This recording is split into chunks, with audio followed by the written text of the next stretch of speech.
In this video, we are going to give you an update with regards to the Bitcoin bear flag bearish breakout. Well, stay tuned to know more. Do you want to learn the strategy that I use for my day-to-day trading? Then make sure to check out our Gaps Crypto 101 playlist. You can start learning how to trade in the cryptocurrency market all for free, and the link is available in the description down below. And if you want to start opening an account with any crypto trading platform, make sure to trade this guys with Femex and Bybit, as they have one of the lowest fees possible in the cryptocurrency market. And if you use our affiliate links, you can get up to 20,000 US dollars of bonuses when you are going to deposit with those trading platforms, and the links are available in the description down below. So now let's dive into this video. So hi guys, and welcome back to another Gabs cryptocurrency video where we trade by data, not by hype. If you haven't subscribed to my channel, click the subscribe button down below and hit the notification bell so you won't miss out videos like this. So yeah, let's now dive into this video. And siguro, let's give you first a quick recap of our previous analysis. So diba, sa previous analysis, we have been monitoring itong series of higher low, higher high, higher low, higher high, and higher low. And then, di ba sabi ko nga sa inyo, the reason why we are seeing that the uptrend is broken is because, as you can see, we did not see any higher high anymore. Rather, we see a higher low, or sorry, a higher low, and then after that, a lower low. And as you can see, we form another lower high. So in this case, we are now clearly in a downtrend. It's just a matter of time on when we are going to see this breakdown. So as you can see, if we're going to zoom in dito, we have been rejected by this panibagong falling channel na nag-form.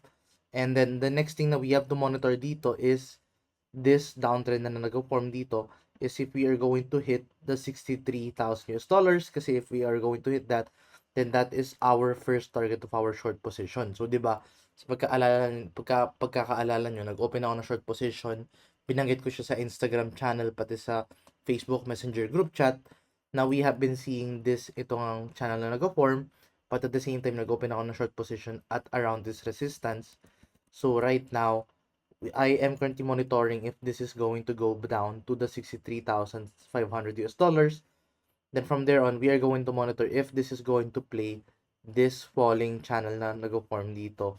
Kasi traditionally, a falling channel is a bullish pattern to the upside. So, right now, we have to monitor muna if we are going to reach 63K, but it has to break the 65K first or 66K first before we see the 63,000 US dollars. So right now, while we do have a confirmed na downtrend dito, what we aren't sure is if this is going to form a bullish pattern, because right now, this falling channel is a bullish pattern to the upside. So while we are now playing this bear flag breakdown, so ito, as you can see, this is a clear bear flag forming. And as you can see, we are now starting to break to the downside. But the problem is this is a falling channel. So we might see a potential double bottom pattern dito if, let's say, we see a bounce dito. So the next crucial thing na we have to monitor is the RSI. Kasi dito sa RSI in the 4-hour time frame, we have to monitor closely if magko-form siya dito ng bullish divergence. Kasi while it is still possible na bumagsak dito si Bitcoin, the problem with that is if, let's say, nagkaroon siya dito ng bullish divergence, paakit na yung RSI niya, at the same time price declining, then that is a sign of a bullish trend reversal. So that is what I am going to monitor dito closely with the Bitcoin price action.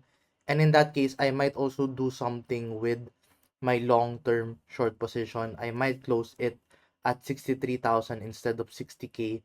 So yeah, make sure to monitor our upcoming videos para if ever may sinasabayan kayo na long-term short position ko, makita nyo kung saan yung closing area ko dito or saan ko siya i-close. But yeah, right now, naka-open ako ng Bitcoin short position for the very short term. So that is what I am currently monitoring dito. And take note guys, I am currently trading this kay Wix. Kasi kay Wix, as you can see, ina-access ko siya na without VPN. Though I know there are some internet service providers na kailangan ng VPN. Pero ako personally, hindi ko kailangan ng VPN. And ang kagandahan dito is wala siyang KYC. So, just key in wix.com, sign up lang, and then automatically goods na kayo. So, this is the platform na I currently recommend right now.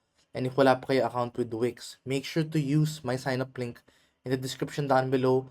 If you deposit $100, you will get $20 of bonus kay Wix if you are going to use my sign up link. And all of those links are available, guys, in the description down below. But yeah, anyway, yun lang muna update natin for the time being. If you find this video useful and informative, please give this video a like and see you guys in the next video. Bye-bye for now.